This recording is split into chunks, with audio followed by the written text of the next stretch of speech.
ধরাই দেয় না, আমাদের ব্যাটারিও দেয় না। এর জন্য আপনাদের কাছে আমরা খোলা আবেদন জানাই, আমরা যেন আগামী দিনে এরকম হয়রানি না হতে হয়। আর যদি এরকম হয়রানি হতে হয় তাহলে আমরা কিন্তু মৃত্যুকে পরোয়ার করি না, আমরা জীবনের সাথে প্রতিটা সময় যুদ্ধ করে যাই। যেহেতু আমাদের এই কষ্টের জীবনের চাইতে আমরা মরে যেতে প্রস্তুত, আর আমরা রাজপথে নামতে বাধ্য হব। রাষ্ট্রের কাছে আমরা অনুরোধ জানাচ্ছি, আমাদেরকে রাস্তায় নামতে বাধ্য করে না, পরে কিন্তু আপনারা সামাল দিতে পারবেন না। কারণ আমরা প্রতিবন্ধী মানুষ, আমাদের হাত পা নেই, আমরা তো কারো অন্যায় করে খাই না। আমরা তো এখানে আজকে 10 দফা একটা দাবি দিয়েছি, আপনারা এই দাবিতে আপনারা দেখবেন যে আমাদের দাবিগুলো যৌক্তিক কিনা। যদি যৌক্তিক না হয় প্রশাসনের ভাইদের কাছে অনুরোধ জানাবো, আমাদের একটা কমিটির কাছে আপনারা আমাদের একটা কমিটির টিম আমাদের দ্বারা আছে, তাদের প্রতিনিধি কল্যাণ সংস্থা, তাদেরকে আপনারা ডাকেন। আমাদের সমস্যা কি আলাপ আলোচনার মাধ্যমে সমাধানের দিকে আনেন আমাদেরকে, কিন্তু আপনারা আমাদেরকে মানুষ হিসেবে কেন এত অবহেলা করেন? আমরা কি মানুষ না? আমাদের কি বাঁচার অধিকার নাই? তাহলে আমরা বাঁচতে চাই, আমরা সুন্দর জীবন যাপন করতে চাই, আমরা কারো দয়া করুণা ভিক্ষা চাই না।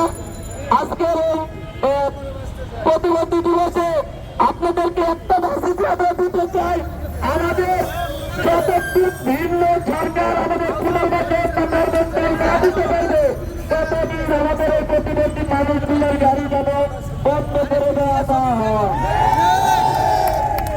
আমার একটাই চাওয়া, আমরা বাড়ি গাড়ি অনেক কিছু চাই না, আমরা দুর্নীতি আমাদের ছেলে মেয়েকে সুশিক্ষায় শিক্ষিত করতে চাই।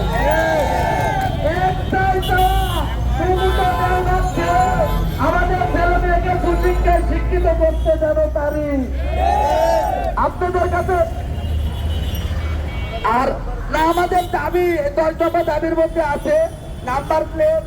আমরা চেয়েছি আমাদের এলাকা ভিত্তিক ভাবে ঘনত্বের উপর যাচাই বাছাই করে যেন দেয়, কারণ আমরা এখন ভাবে প্রতিবন্ধী মানুষের কথা উল্লেখ করি নাই, সমাজের সকল শ্রেণীপেশার মানুষের কথা বলেছি, যৌক্তিক দাবি চেয়েছি।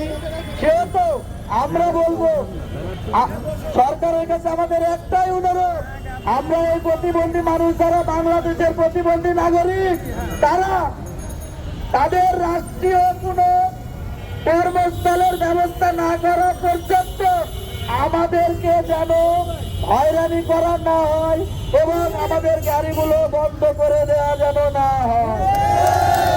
আমাদের আর চাওয়া পাওয়া নাই সরকারের কাছে, আমাদের যতটুকু এই অক্ষত দিয়ে যতটুকু বল শক্তি আছে তা দিয়ে আমরা হালাল রুজি রোজগার করে বাঁচতে চাই। আমাদেরকে বাঁচতে দিন, আর যদি বাঁচতে না দেন তাহলে আমরা কিন্তু রাজপথে নামতে বাধ্য হব।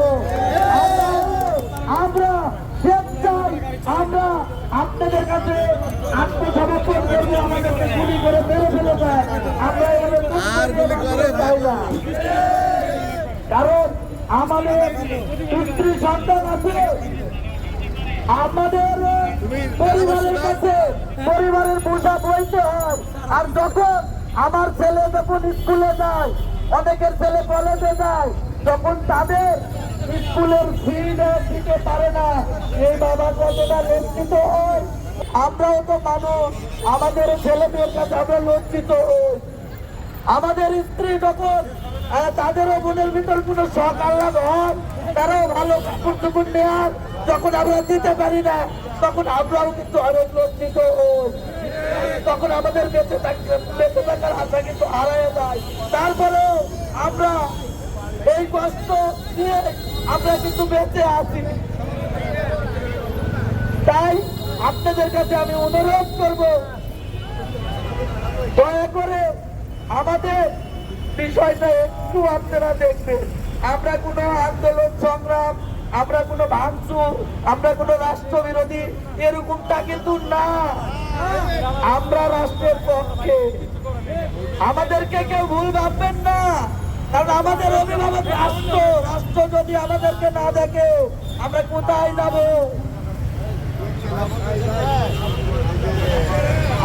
অসুবিধা করবে না। আমরা ইনশাআল্লাহ আমরা সবাই